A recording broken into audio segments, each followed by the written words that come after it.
menyertai para alumni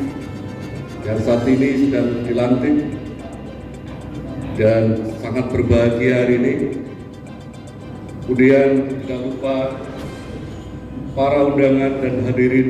sekalian yang tidak bisa kami sebutkan satu persatu, tapi tidak mengurangi rasa hormat kami. Mengawali sambutan ini, perkenankan kami mengajak hadirin sekalian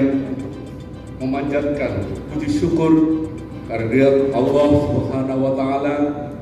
sehingga pada siang hari ini kita dapat berkumpul di tempat ini dalam rangka menghadiri pelantikan ke-14 Magister dan sebagainya, sehingga kita semua pada hari ini dapat dilantik dan berhak menyandang pada suami kami, istri kami yang telah memberikan support sehingga kami dapat menyelesaikan